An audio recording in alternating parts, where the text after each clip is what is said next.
I never studied entrepreneurship. I've even never written like really proper business plan. I just do what I'm passionate about.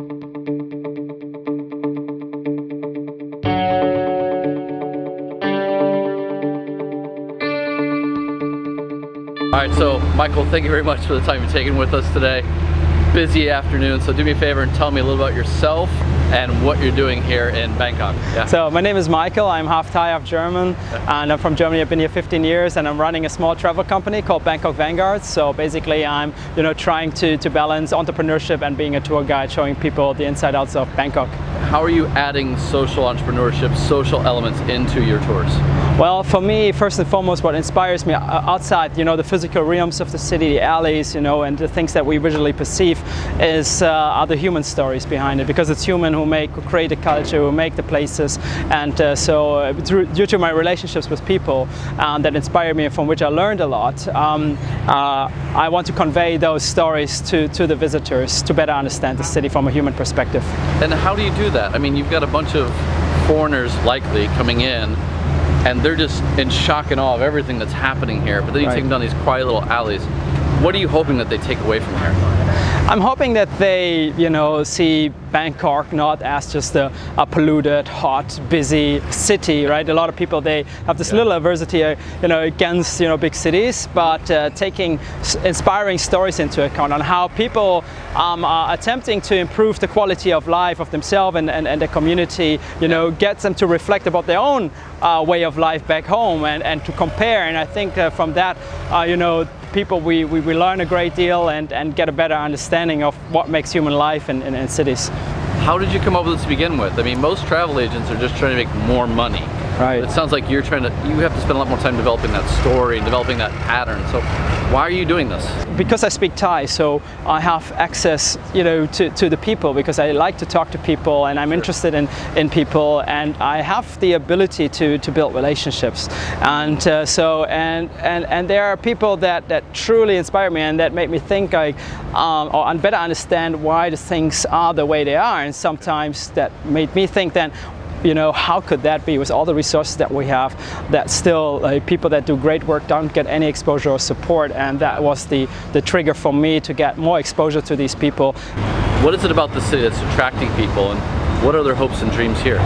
I think for the regular people that I met or that I know, it's basically, often they have children, so the children go to school, right? So they have their social structures and everybody's collaborating, right? In that kind of circumstances. So this has evolved over years, and I think in the countryside it's even harder in terms of economic opportunities. So Bangkok is still the hub, and there is the chance maybe to definitely make more money than being a farmer outside in the countryside. So I think their hopes and dreams often their offspring, for them to have a better future, to have a good education, and to just go day by day and maybe not thinking too deep about the negativity, but making the best of what you got and being happy with what you have.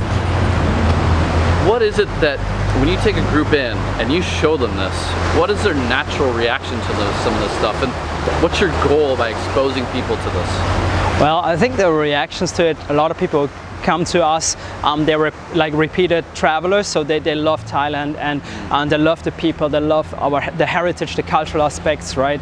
And so I often tell them that a lot of things that we experience on our tours is limited edition because of the development that is going on, and then sometimes we question development. What does development actually mean? Does it mean copying models like Singapore and applying that to Bangkok, which is a city in a very different context, and by seeing and meeting the people, they feel they want to do something. So often, like yesterday, I had guests, they came to us, today I have a tour with them as well, and we went to a primary school that is accessible only from the rail tracks, so there are the cargo trains going through, and they have about 200 children, like kindergarten age, right? And we brought a new laptop because the teachers didn't even have a proper laptop that was functioning, right? So, and that came through that exposure, sometimes not just on the tour, but also sometimes what we communicate online, and people talk about it, and they want to see it by themselves and instead of going to a big organization and they say, Michael, you know, it was Christmas and I donated, and so there's something tangible, and they talk to the director, they talk to the teachers, they learn about the education system and the challenges and the disparity about between the haves and have-nots. Some people say, oh, you're taking advantage of them because you're making money, and then you can't effectively help the people that you are engaging at the local level. Where do you fall there? Because you have to manage a business, right, but you also have to do the best job you can to really generate social engagement. So what's the balance for you? Well, for me, you know, I look at myself and I think, okay, you know, like I'm still struggling with it as an individual person, right? I consider myself on one side when I'm out there, I'm a tour guide. On the other hand, I'm heading an organization, and so at the moment I have to look at it from the perspective of a tour guide. So I try to, you know, bring in the themes of sustainability, and that encompasses a lot of topics, right? Yeah. Communities, economic development, and so on and so forth. But if you look at the long-term strategy, I have to think of in terms also of organizational structure to make it scalable. But to achieve that, I need to have financial resources in order to hire a team. And so we have to look at the business aspect that will empower us to create the structures and to execute on a more sustained and long-term social impact strategy. Let's talk a little about building your business. Yeah. Right?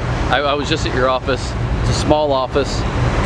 What are you trying to do organizationally so that you can have a bigger impact going forward? Like, is it hiring more people? Like, what are the challenges you face in building out your organization? Okay, in terms of the challenge, working in tourism, if you want to do good things as a head of an organization, you can be idealistic as you want. The people with the guests out there are the tour guides, and you need to have the right guides that are facilitating, you know, the experience, but they need to feel also, you know, also passionate about the things that you represent as an organization as well. So that's the hard, like one of the challenges, having licensed guides, the language ability, plus the awareness and the passion to, you know, like to do something about it. And so that's recruitment, manpower, that's our current challenge. But is it really a recruitment problem, or is it a cash flow problem? No, it's for now it's a recruitment problem. Okay. So we have the money, you just can't find the people. Yeah, and most of the time we have to work with freelancers, because as a tour guide, if there's not enough jobs, then, you know, you pay them and they would be sitting in the office doing nothing, right? So now, do those tour guides have to care about the communities as much as you do? Like, is it because you also need them to do your work? So no, I don't think, and not as I cannot expect that, you know, that they care as much, but there should be a certain baseline at which they, you know, like have empathy, you know, with people, and are curious and feel connected and want to learn more about these issues. And so that is, I think, the bottom line. And from there, as they grow with us, I hope, of course, you know, that we can get them more involved and get them a better understanding of what, you know, the challenges are here in Bangkok. What are some of the things that you do differently, or you wish the traditional tourism industry did better when it comes to bridging the economy with these issues? For the industry as a whole is probably that we put the discussion into the public or political decision makers, that we don't see our heritage that is from the people, not just only from the religious side, government side, state or the king, but from the people themselves, that they are not a liability but they're an asset to the city.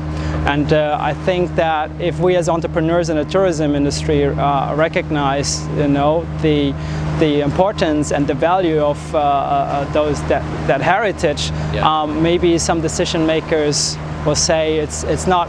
It's also in a long-term benefit for Bangkok financially, economically. Right now, the world is full of millennials who want to do more social good. You have hipsters who love yoga pants and avocado. Like, you have an entire market shifting towards better stuff right now.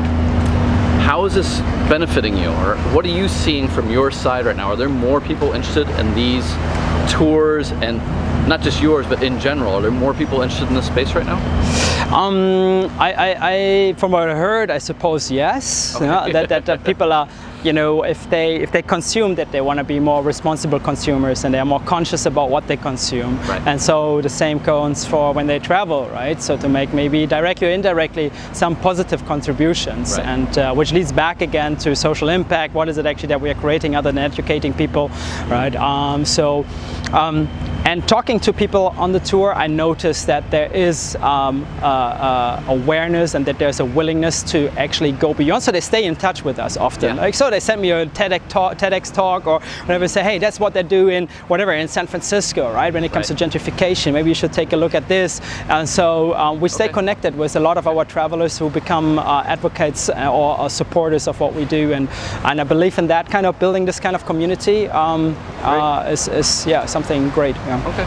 What are, you know, if you were talking to an entrepreneur, an aspiring entrepreneur who wanted to set up a shop in Bangkok, what are a few tips that you would give them about how to set up and how to find their business model? Okay. Oh, wow. I think first of all, whatever you start, whatever you do, you have to really ask yourself, is that something that you feel that is you yourself, like in line with your values, in line with what you're passionate about? Because it is, everyone wants to start being self-employed, and the notion of freedom and all that inspires people. Yeah. I think it's all happy, but it's a marathon, right? Right. And so not even talking about the product side and everything, but generally just starting out and then being in the water and then learning by doing. I never studied entrepreneurship. I've even never written like really proper business plan. I just do what I'm passionate about. Right. But the knowledge is out there, so we can tap into, you know, our networks, our friends who have again friends that we can help us to, you know, take one hurdle at a time.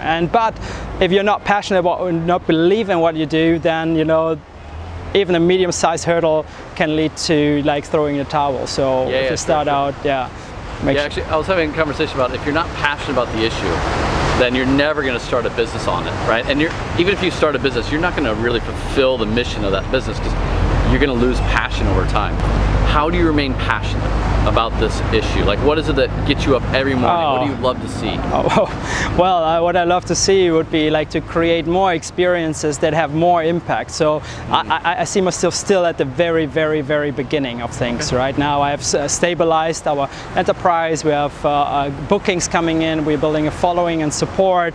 I'm having a strong core team now, and so we haven't even tapped like fully into the potential of what we do. And so with all the networks and everyone that is here in the big city in Bangkok, there's so many potential synergies that I want to go one at a time.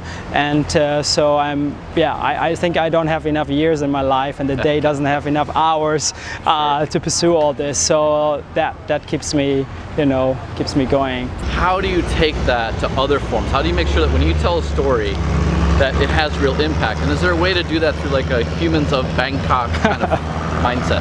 So for me, I see it as a research and learning process, and that content that I research and that I learn in the process, I pass it on either to the travelers, or I pass it on to my guides now to get them trained in these aspects. And in the third, to raise awareness online. It can be through social media, it can be through blogs, but then there's always the time limitation, because that's kind of journalistic work that we are doing, and you need to actually put like really heavy focus. You cannot do it just like at a side. If you run out being a guide and you have to run the company and then you're a blogger, you need a team that really believes in what you do. So that is going to be my job, connecting creative storytellers, photographers, or videographers to the work that we do, and then creating content that educates, inspires. And then when people get exposure to that, each of the story is something that they can also experience when they're here in Bangkok. Tell me a story of a tour that you gave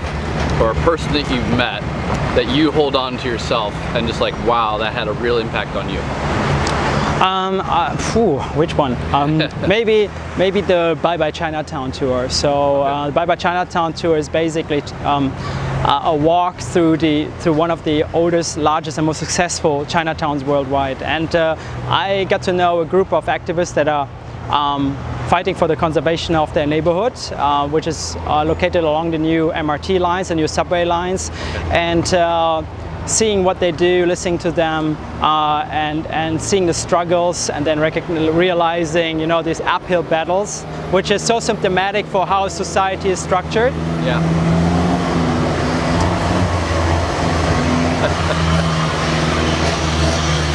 It's kind of close. Is something that is still like very much part of, you know, the experience that I run, the story that I want to create very soon as well, and these people that are proactive citizens. There are so many out there, and I want to track them all down, basically, and yeah, I think that's connecting resources to these people.